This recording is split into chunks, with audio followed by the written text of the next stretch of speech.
Hello, I'm Laura.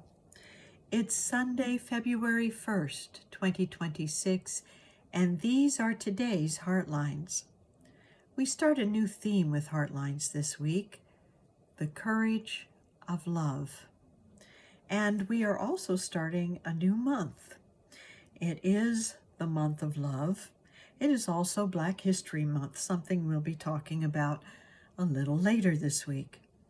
But for now, let's look at the courage of love as it applies to our relationships in today's world. You see, here in the United States, we have a lot of political issues that divide people in their perspectives and their viewpoints. While many people are worried and concerned about ICE on the city streets and voter registration rolls being taken by the federal government, others don't think there's anything to worry about, or they think that what is happening is the right thing to do.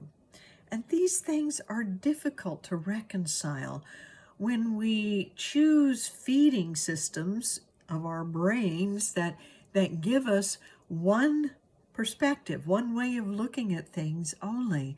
We're more willing to buy into what our news stations and our favorite YouTube stations say than to listen to each other and what we have to share with each other. And this actually can create a more challenging and difficult situation in our world than we know. So what do we do in these relationships? What do we do when we are having these broken-hearted ways of separating even from people we have loved and held most dear in our hearts? Do we still continue to do that? I say yes. We still have the courage to love in our own hearts, but we also have the courage to stand up and be who we are and stand in our own principles of humanity and equality and caring and wanting to see our world be a world in which all people are respected. So the way to go about doing this is to look at how to do this in our own relationships. We can choose to build bridges, but it does take people on either side of the divide to do that. And we can also choose to care for ourselves enough to stay away from things that are unhealthy. So, to build bridges actually takes authentic listening, an authentic listening of the other and asking of, hey, so what stories or what things do you know that led you up to this point of view? Or why do you think this way? And we also want to ask them to authentically listen to us and see if they are willing to do that.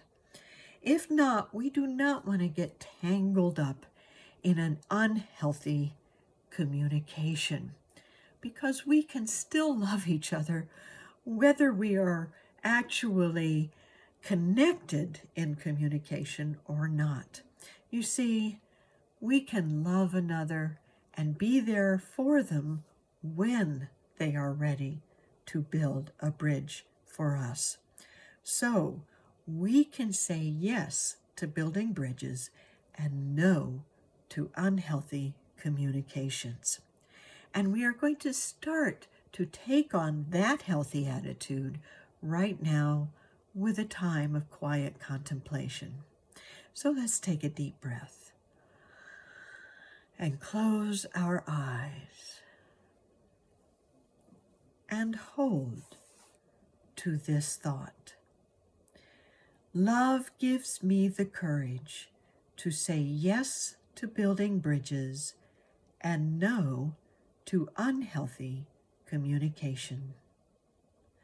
Love gives me the courage to say yes to building bridges and no to unhealthy communication.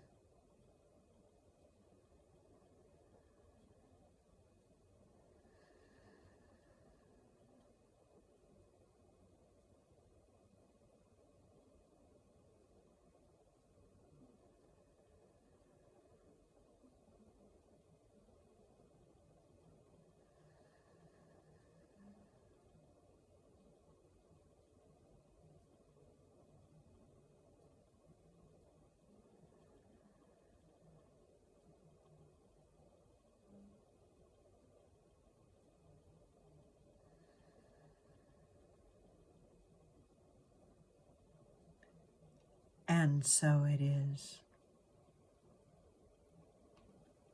The Master Teacher, Jesus, said, say yes, yes, and no, no in all things.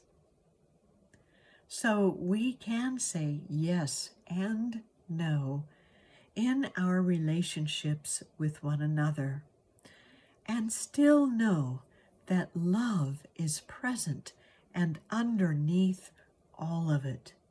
We can be there when everyone is ready to talk and to listen, or we can just simply love them and hold them in our hearts in loving thoughts and prayers.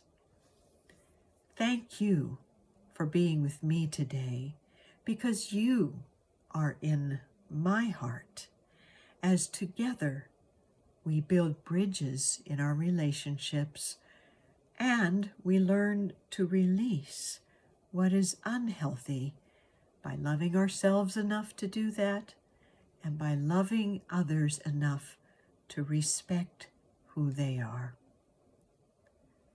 Have a wonderful day.